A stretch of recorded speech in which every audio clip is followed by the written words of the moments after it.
আসসালামু আলাইকুম প্রিয় দর্শক। আজকের পর্বে টেস্টি গরুর মাংস রান্না করে দেখাবো। সিক্রেট একটি মসলা দিয়ে, যে মসলা দিয়ে আমি মুরগি, গরু যেটাই রান্না করি না কেন খুবই মজা হয়।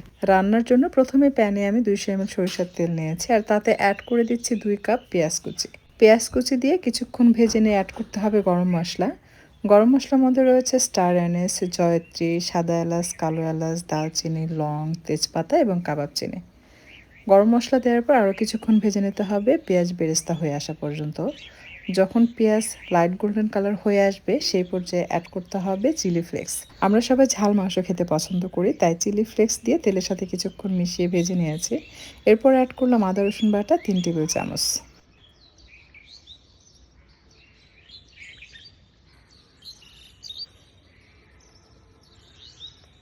মশলা কষানোর জন্য আমি এখানে হাফ কাপ পানি দিলাম।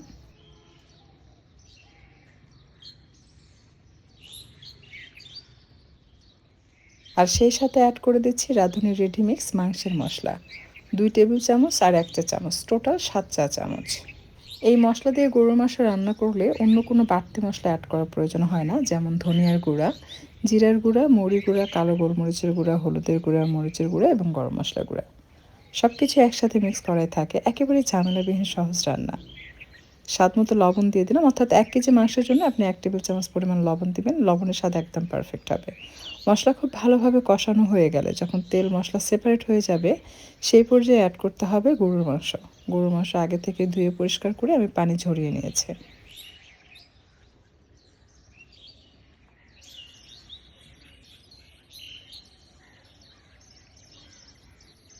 চুলার তাপ মাঝারি রেখে মাঝে মাঝে নেড়েচেড়ে এটাকে খুব ভালোভাবে কষিয়ে নিতে হবে 10 থেকে 15 মিনিট। 15 মিনিট পর দেখবেন মাংস এরকম ভুনা ভুনা হয়ে যাবে এবং মাংসের সুঘ্রাণ ছড়াতে শুরু করবে।